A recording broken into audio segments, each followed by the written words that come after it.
بغداد، أنا جئت من لبنان، من وطن إن لاعبته الريح تنكسر. بغداد حيث النخل ينحني إجلالا لعظمتها، هي مطمع الأكاسرة والقياصرة والغزاة، مرآة الزمان، مسكن الأساطير ومتنفس الروايات، ملاذ الروح ومستقر الإيمان، عاصمة عراق العباس والحسين، حيث كربلاء تمتد إلى وقتنا الحاضر، عراق علي حيث المرجعية والنجف، مهبط العلم والمعرفة والعقيدة. جدران بغداد تردد أصداء الأزمان من عهد العباسيين حتى اليوم، تتجلى في كل معلم ومسجد وسوق وزقاق وفي الحدائق المعلقة وفي درب المشاية.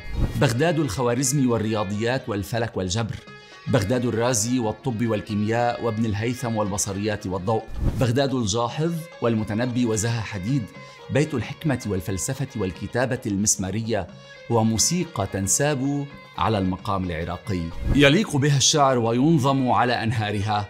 فأنا العراقي دجلة تغسل وجهي وتمر البصرة يكحل عيني. بغداد والشعراء والصور، ذهب الزمان وضوعه العطر، يا ألف ليلة يا مكملة الأعراس يغسل وجهك القمر. هي أجمل من كل جميلة، أحلى منك وأحلى مني، هي أرشق من كل رشيقة، هي أقرب من قلبي عني، تمحو كل هموم حياتي لو مس جبيني إصبعها. بغداد، وهل خلق الله مثلك في الدنيا أجمعها.